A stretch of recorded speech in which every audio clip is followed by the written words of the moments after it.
Senator Rand Paul, Republican of Kentucky, thanks very much for being with us here on C-SPAN's Newsmakers program. Glad to be with you.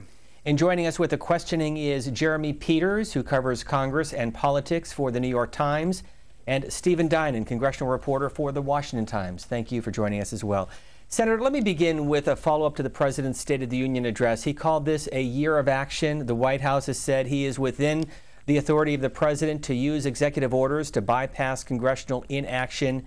Is the President within the Constitution? I think he misunderstands, he's frustrated with gridlock, but he misunderstands the checks and balances and separation of power we have in our republic.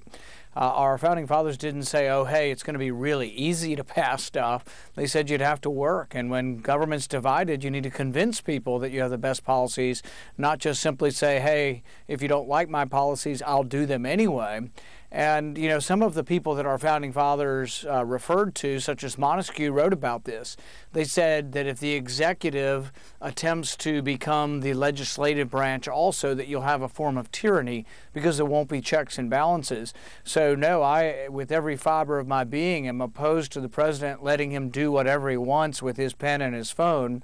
But I'm not opposed to him coming to us and talking. I went to the White House about 3 weeks ago to talk about things we could do for poverty. So I think there could be some common ground, but he's not going to get there if he threatens us that he'll just do it anyway. So where are the checks when it comes to Congress and these executive orders?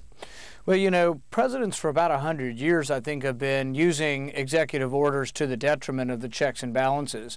And so I've objected to both Republicans and Democrat presidents overusing the executive order. Are there reasons to have executive orders? Yeah, to try to execute legislation, but not to write legislation. Even the previous president, President Bush, got in the habit of signing statements where he was interpreting the legislation.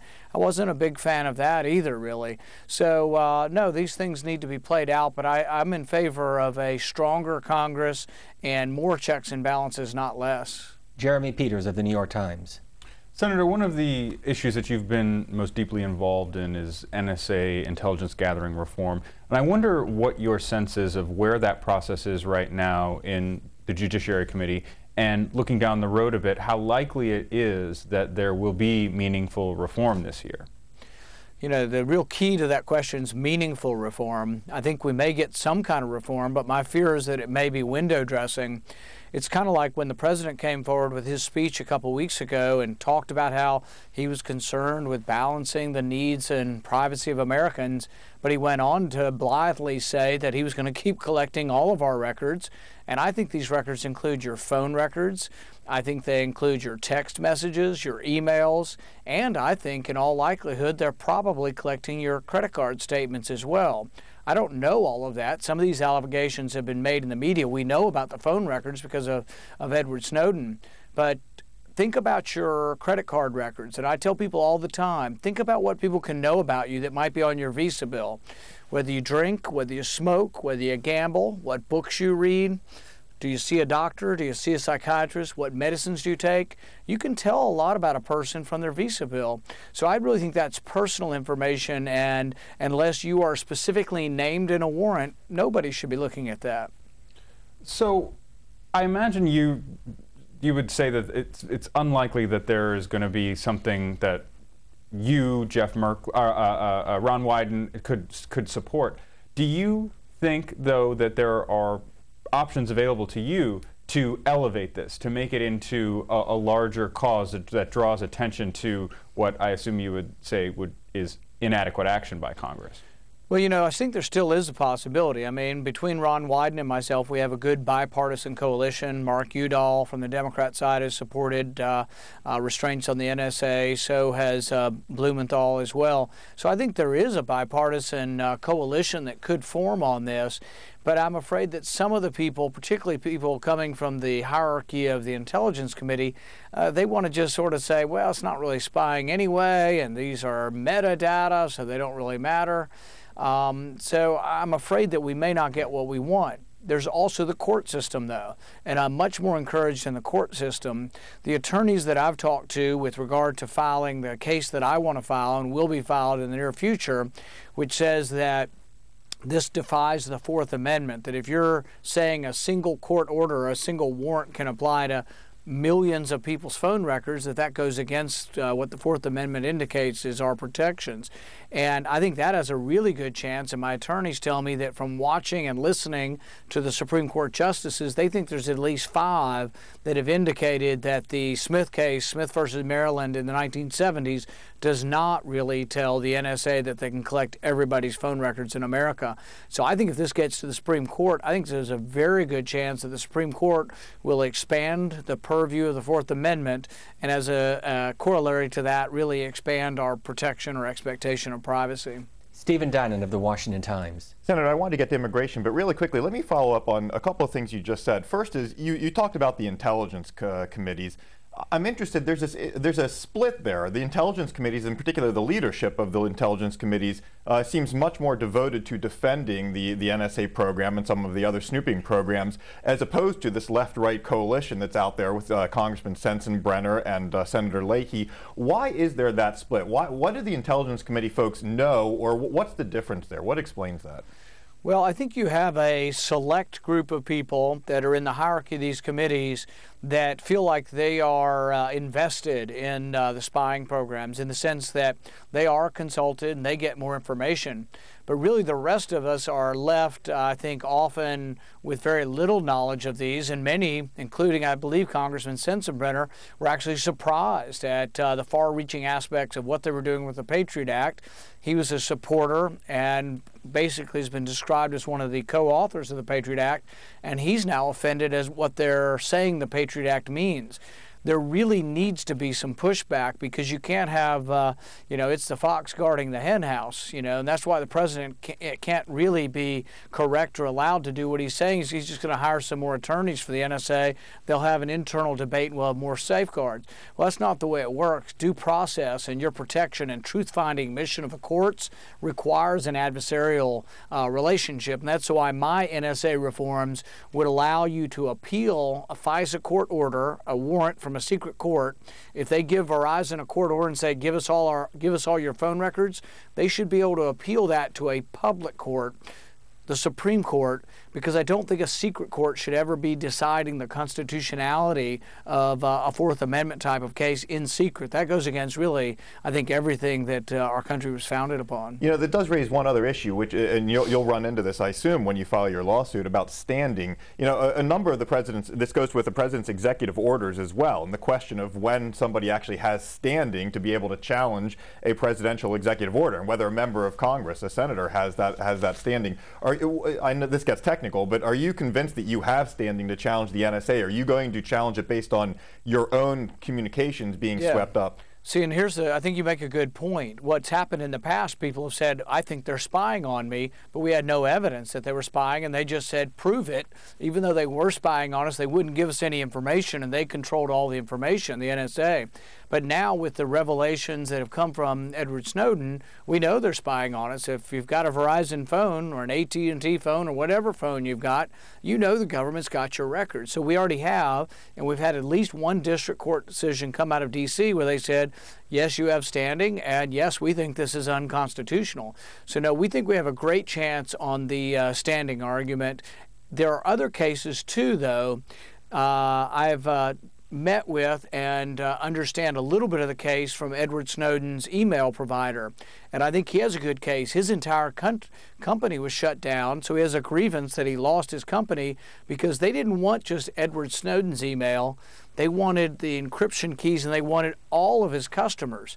But he was selling a service that was a confidential email service, and that's why you subscribe to it. They destroyed his business model, and I think he will have standing, and I think he will get into court, and they may already be, but I think his will also go to the Supreme Court as well. Senator, in some circles, Edward Snowden is being described as a hero. How would you describe him? I think it's beside the point. It sort of misses what we're trying to talk about here. The Fourth Amendment is a big issue, an important issue. How we came to know about this isn't so important as really the actual battle over the Fourth Amendment. That being said, I'd say history will have to decide, and there's going to be a mixture of opinions. I think there are many going to say that he was a whistleblower and that he was acting on noble purposes.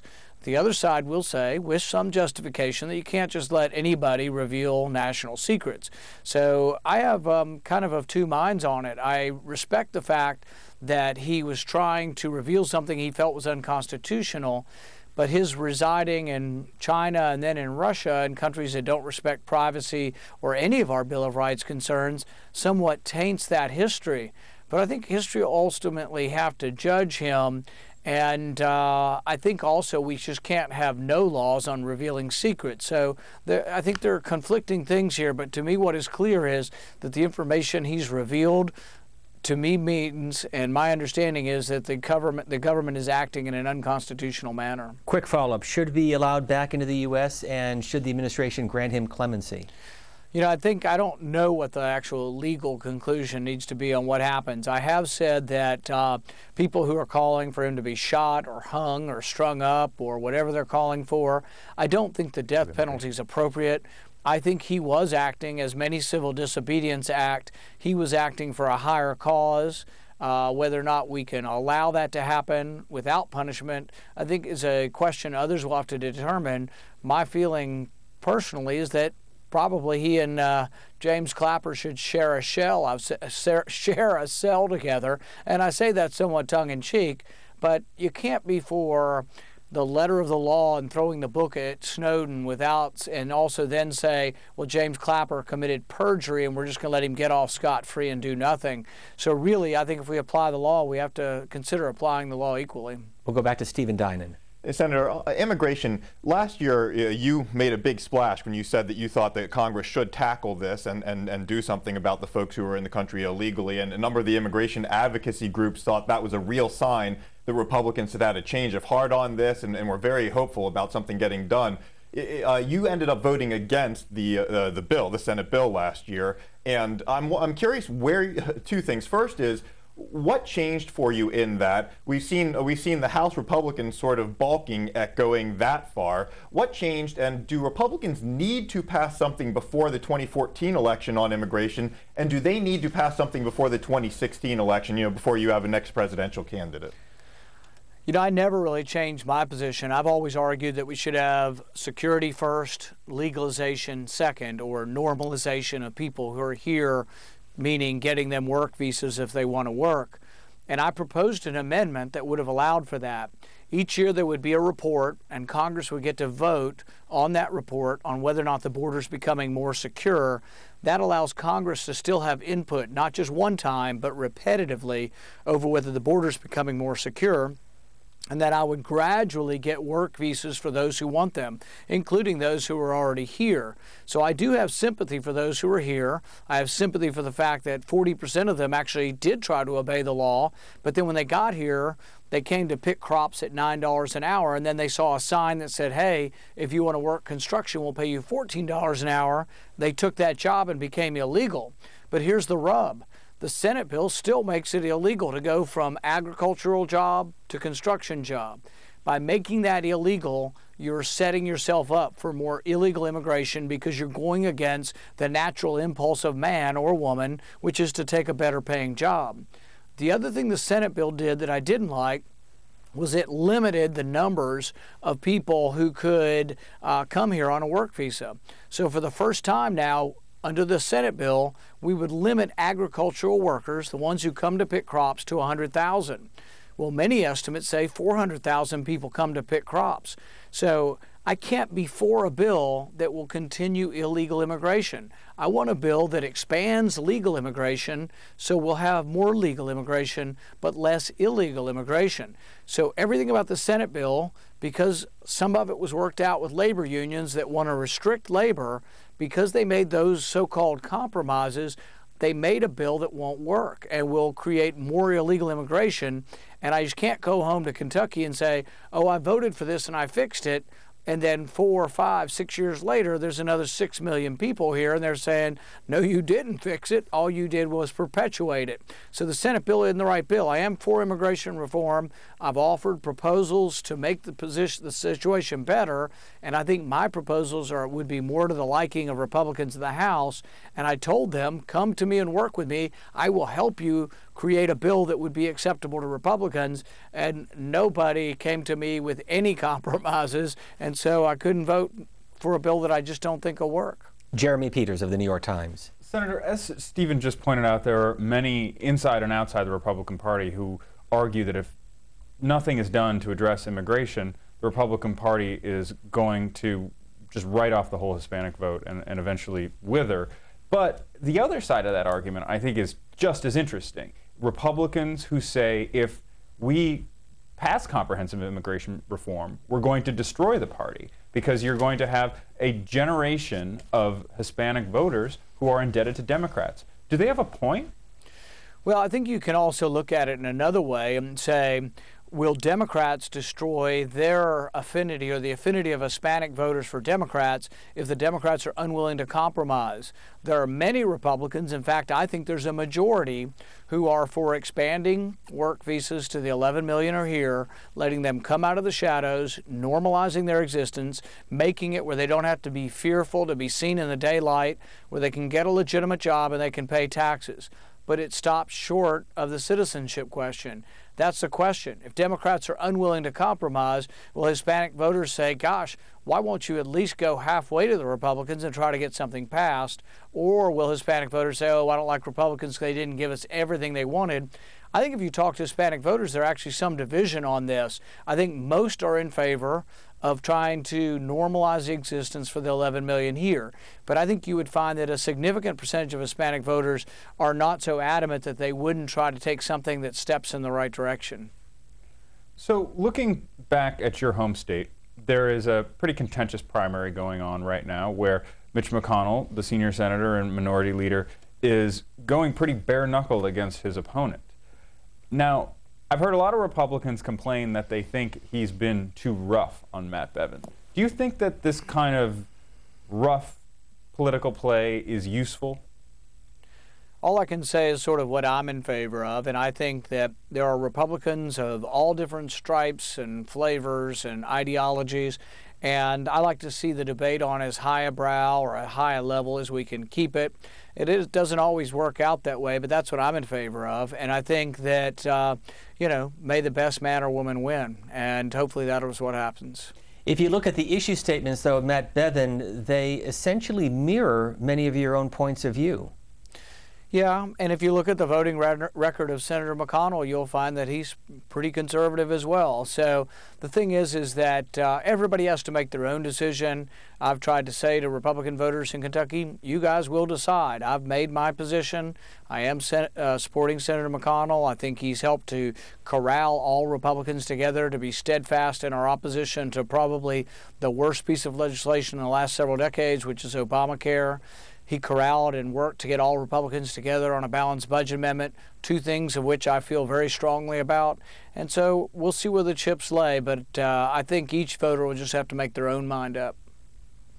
Senator, I wanted to ask you about Mitch McConnell's counterpart, Harry Reid. He had some very nice things to say about you back in December when he said that he found you somebody that he could work with and somebody who wanted to get things done. I'm curious about your evaluation of working with Senator Reid, and in particular, how you see him dealing with amendments on the floor, how you see the Senate right now. How is Senator Reid running the chamber, and how are you doing with him?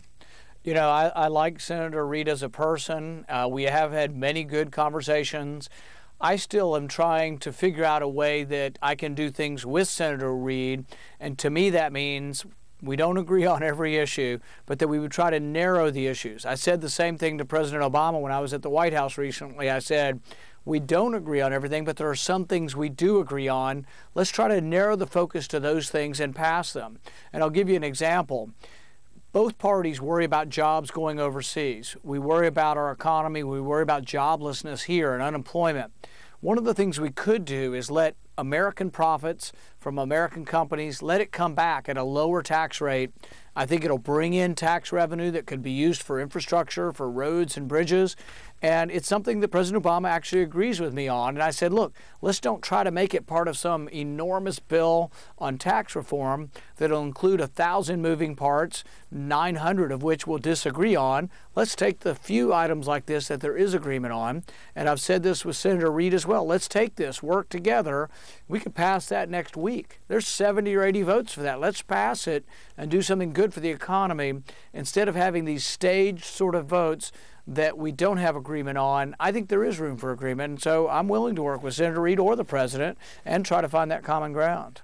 I wanted to switch gears really quickly to Republican politics, and in particular the spending debate. You know, Republicans gained control of the House in 2010 and won seats in the Senate in 2010, pushing back on what they saw as overspending, both in the Bush years and then in the Obama years, the stimulus and whatnot. You know, we ended up with the sequester budget cuts. We ended up with actually what CBO says has been some progress on reducing deficits. But then the budget deal last year seemed to go somewhat in the other direction in terms of spending more this year and next year and pushing off cuts into the future again.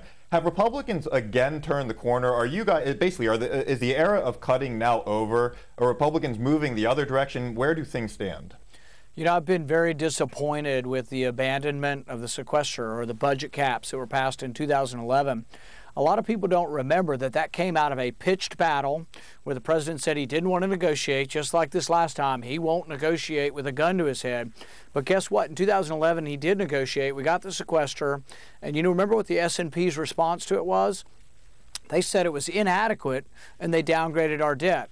So the disappointment to me is something that S&P considered to be inadequate. 2 years later, we abandon even what was considered to be inadequate. So then the media comes up to me and they say, oh, are you going to fight on the debt ceiling to get reform or budgetary caps attached? And I jokingly say, well, what are we going to do? Ask to get the sequester back? We just gave up the sequester. So it makes me wonder whether there's a seriousness on either side of the aisle to actually fix the problem. We gave up on the one thing that was reducing spending or reducing the rate of growth of spending, and now they expect there's going to be a pitched battle over the debt ceiling. Why? We just gave it up. So, and really all that counts is the next 2 years. Budget deals over 10 years are a fiction. They're not believable. They never happened. They never happened. The sequester was a 10-year plan too. It lasted 2 years, and now we've abrogated it. And in the next 2 years, spending will go up $63 billion. So anybody who believes that over the next 8 years we'll equalize that and we'll actually save money, I've got some land, some swampland to sell you. It's just not believable. Senator, your home state newspaper, the Louisville Courier-Journal, points out this past week that you are second in a crowded Republican primary if you decide to seek the Republican nomination. You're traveling around the country. My question is, have you talked to your father? Has he given you any advice as to how you go about thinking about whether to run? Yeah, he said, be careful, you could win. And that's what he told me about my Senate race. So I am looking at it seriously because there are consequences to running for office. You could win. Now, it's kind of a joke, but it is a serious undertaking, and we're taking it kind of slow in the sense that, you know, I am concerned about my family being in the spotlight, concerned about the scrutiny, and I think often the unfairness, and particularly since the internet now is just without any filter, what it's like to your family, what it's like to the travel requirements. So we're thinking about it, discussing it at home, and probably won't make a decision at least till after the 2014 elections, but really it's going to be a little while. And if you ran, would you have to give up your Senate seat because you're up in 2016? That's debatable, and there's some laws in our states that we're looking at, but we'll know more, and you'll be the first to know when we come to a conclusion. Jeremy Peters. Senator, you said the other day that libertarian doesn't mean libertine, and I thought that was an interesting acknowledgement that there are many Republicans, especially among the conservative base, that are uneasy with some libertarian views on certain social issues. But do you think that the Republican Party needs to be somewhat less squeamish about these social issues, adopt a slightly more embracing point of view if it's going to hang on to younger voters? Yeah, I think probably we're going to have a party that is bigger, that includes people who disagree. And I tell people sometimes that one of the beauties of believing in federalism or believing that certain states, certain issues should stay at the state level is that we can agree to disagree. So the prevailing mood on marriage and other issues in New York State is quite a bit different than Alabama. And actually where we are now, unless the Supreme Court changes things again, I think they are allowing states to sort of determine some of these rules, and they will be a little bit different from state to state. I think that's maybe the better way to look at it, and the way a party could grow bigger is we agree to disagree. We don't all have to agree to the same thing on some of these issues. Senator, can I just follow up? Is it safe to say that if you did run for president, that you're looking at the possibility of how you could also seek re-election in the U.S. Senate? We will look at that, and we just haven't come to a conclusion yet. Stephen Dinan. Senator, I wanted to ask you about your 2014 prediction for the Senate. Do you believe that you guys, that the Republicans, will be able to win the 6 seats necessary? Do you think you'll win more than that? Will you fall short? What's the landscape look like for you right now? I think increasingly improved with each week, and I think that right now the disaster that is Obamacare gets worse with each week. I think by summertime the Democrats will be begging us to fix it unless President Obama appoints himself, king and just keeps doing whatever he wants to change it. By summertime, insurance companies will be going to their regulators at the state level, and they're going to be having to ask for increases in premiums. Already, those of us who have bought insurance through Obamacare have gotten sticker shock. Wait till next summer when they find out that really the model's not working, that young, healthy people are choosing the penalty rather than buying it. And I think then premiums go up astronomically for people. The president's already sort of playing a game by trying to delay that realization to after the election. But I think you're going to find that out late this summer. You're going to find out that insurance companies are seeking giant increases in premiums for everyone. And then we'll finally maybe discover as a country or conclude that, guess what, there's no such thing as a free lunch. You can't provide free health care. It's going to cost somebody. Those who are working and paying for their insurance will be paying a considerable amount. But I think that the cancellations, the people with cancer who can't keep their doctor, the people with chronic illness who can't keep their doctor, the people who like their family doctor and can't keep their doctor, there's going to be a lot of unhappiness, and already is, and it's going to change the election. It sounds like you're pretty confident. Is there anything that can stop you from getting those 6 seats then? I think overconfidence and also not having a plan of our own and not articulating a plan of our own. On healthcare. Yeah, on healthcare and on other things. I mean, I've been discussing our plan for poverty. I've also been discussing our plan for healthcare. Our plan for healthcare is one of competition and lower premiums, lower prices, more health savings accounts, selling across state lines, things that would give more freedom of choice and less coercion. And I think that's going to be appealing to people, particularly as they get the sticker shock for Obamacare. On poverty, I think we need to have our own plan. There's 20 million people who are either unemployed, given up, or underemployed in our country. 20 million people suffering. And President Obama's had 5 years to help those people, and he hasn't. His policies aren't working. So I proposed economic freedom zones for impoverished areas. I think a different approach could bring jobs to people who have been long-term unemployed. But what the president's doing is not working, and I think we have to point out that we have better ideas. Senator, let me follow up on 2 final points. First of all, you made some headlines when you referred to former President Bill Clinton as, quote, a sexual predator, and one of your colleagues, Senator Claire McCaskill, said that your comments were, in her words, infuriating. Your reaction? Well, Senator McCaskill needs to remember what she had to say about Bill Clinton, that she wouldn't want her daughter in the same room with him. So they can't have it both ways. The Democrats can't say, oh, we're the great defenders of women's rights in the workplace, and we will defend you against some kind of abusive boss that uses their position of authority to take advantage of a young woman, when the leader of their party, the leading fundraiser in the country, is Bill Clinton, who was a perpetrator of that kind of sexual harassment. So they can't have it both ways. And so I really think that anybody who wants to take money from Bill Clinton or have a fundraiser has a lot of explaining to do. In fact, I think they should give the money back. If they want to take a position on women's rights, by all means do, but you can't do it and take it from a guy who is using his position of authority to take advantage of young women in the workplace. I mean, for goodness sakes, he paid an $800,000 fine for sexual harassment. So he admitted to it in one court case, and really, I think, has been convicted in the public place for the other sexual harassment. And finally, 4 years in the Senate, is the job what you expected? Sometimes, it can be a tiring job with all the travel, but I would say that it's exciting to be in the middle of, a body that we've had since the beginning of our republic that debates really, I think, important constitutional questions. And I think there needs to be a voice for those of us who believe in privacy and individual liberty. And sometimes that voice hasn't been there, so I've been excited to be part of that debate. Senator Rand Paul, Republican from Kentucky, thanks very much for being with us on C-SPAN's Newsmakers program. Thank you. And to Stephen Dinan of the Washington Times and Jeremy Peters of the New York Times, thank you for joining us.